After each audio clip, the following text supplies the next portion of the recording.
Assalamualaikum. Hello everyone. Thank you for having me. My name is Noamira Farhana binti Ruzi Effendi, and I'm going to be speaking to you today about the truth of self-harm. And before I start my speech, let me show you a short video about self-harm. Have you ever noticed a friend wearing long sleeves on a really hot day?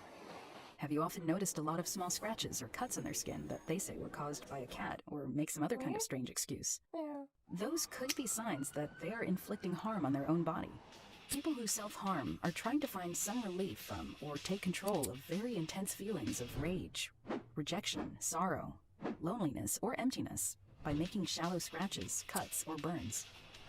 When the main issue the person is dealing with is not treated, the feelings of relief from cutting often lessen over time.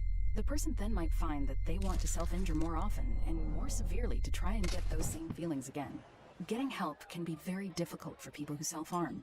The feeling of relief from cutting is often followed by feelings of intense guilt and shame. However, it's important to find other, more effective ways to cope with the underlying feelings.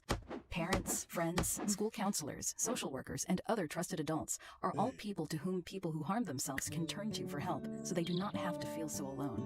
If your friend or someone you care about shares that they are self-harming themselves, please don't promise to keep this a secret, as your friend needs help from a trusted adult or counselor.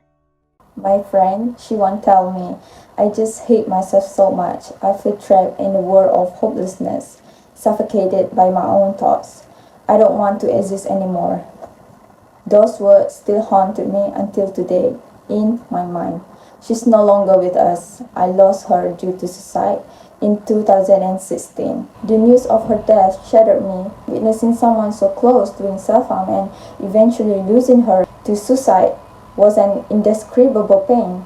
From what happened, it was a wake-up call, urging me to delve deeper into understanding the complexities of self-harm and a journey that propelled me to extensive research. It's a manifestation of excruciating emotional distress that often goes unseen. Today, I stand before you to share insight into this deeply misunderstood phenomenon, hoping to offer a glimpse into the underlying reason, the intricate causes, and the profound effect of self-harm. Expanding on this emotion and experience offer a more comprehensive understanding of the personal and emotional turmoil associated with self-harm. This deeper insight might provide a more profound impact in conveying the significance of addressing and understanding self-harm. Self-harm, a deeply complex and multifaceted behavior, often emerges as a potential coping mechanism in the face of severe emotional turmoil and despair. Hurting oneself seems like a temporary relief from overwhelming feelings that are hard to express or handle. It stands as a refuge, which is an attempt to alleviate overwhelming emotional anguish by inflicting physical pain. For many, it serves as a temporary respite. The act of self-harm can manifest in various forms, which are cuts, burns, or other methods which are serving as a means of diverging from harrowing reality of daily life. It's a silent language, a visual narrative communicating emotions too intricate to articulate through conventional words. However, this relief is a short-lived. After the brief respite, the distressing emotion often come back even stronger. This can lead to a dangerous cycle where a person feels compelled to hurt themselves more to find that temporary relief again. This pattern can worsen over time and have serious effect on both body and mind. Painful emotions return violently and force an individual further into self-destructive behavior. What's more, the continued vicious cycle can be self-harming and make things worse. The effect is not limited to the physical. It seeps into a depth of person values and self-esteem. A relentless cycle of self-harm can erode the foundation of self-esteem, leaving an individual trapped in a web of self-loathing and self-doubt. Scars, both visible and invisible, serve as cruel testament to the struggle waged within, a constant reminder of the battle fought in solitude. Physically, self-harm can cause scars and injuries that serve as constant reminder of the pain, affecting a person's sense of themselves. It can damage their self-esteem, leaving them feeling trapped in the cycle of self-blame and shame. Unfortunately, the consequence of prolonged self-harm can go beyond physical and emotional, potentially leading to fatal outcomes.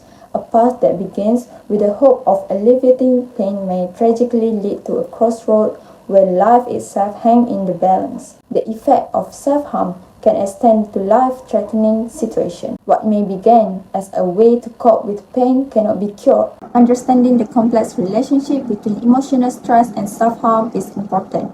It's about offering support and compassion to those who are struggling, also guiding them towards healthier ways. Providing a supportive environment where individuals can seek help without judgment is essential in preventing and addressing self-harm. It is also to offer avenues for healing and support to break the cycle of despair and guide individuals to a path of recovery and emotional well-being. The second cause is trauma or abuse. Past experience of trauma or abuse, whether physical, emotional, or sexual, can leave deep emotional scars. Some individuals may turn to self-injury as a way to cope with lingering pain and distress from these traumatic events. Third is difficulty expressing emotion. For some people, expressing emotion can be very challenging. Difficulty in voicing feeling or conveying distress can cause individuals to resort to self-harm as well as to release inner pain. Finally, is to get help. Self-injury can be an attempt to find immediate relief from severe emotional stress. The physical pain caused by self-inflicted injury can distract or reduce extreme emotional pain even for a moment. Self-harm occurs by age and gender. It's among teenagers and young adults, which affects approximately 10 to 20% of them. This age group faces multiple challenges, including identity formation and emotional turmoil, contributing to higher rates of self-harm during the phase.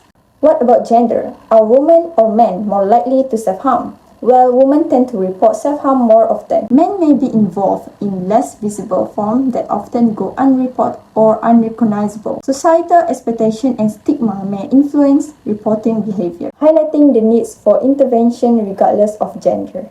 From this, we can conclude that self-harm manifests as a response to overwhelming emotional pain and offering temporary respite. My heart resonates with the silent battle waged by those who struggle with this hardship. Healing is possible, and it starts with fostering a compassionate space where those affected feel seen, heard, and supported on their journey on recovery.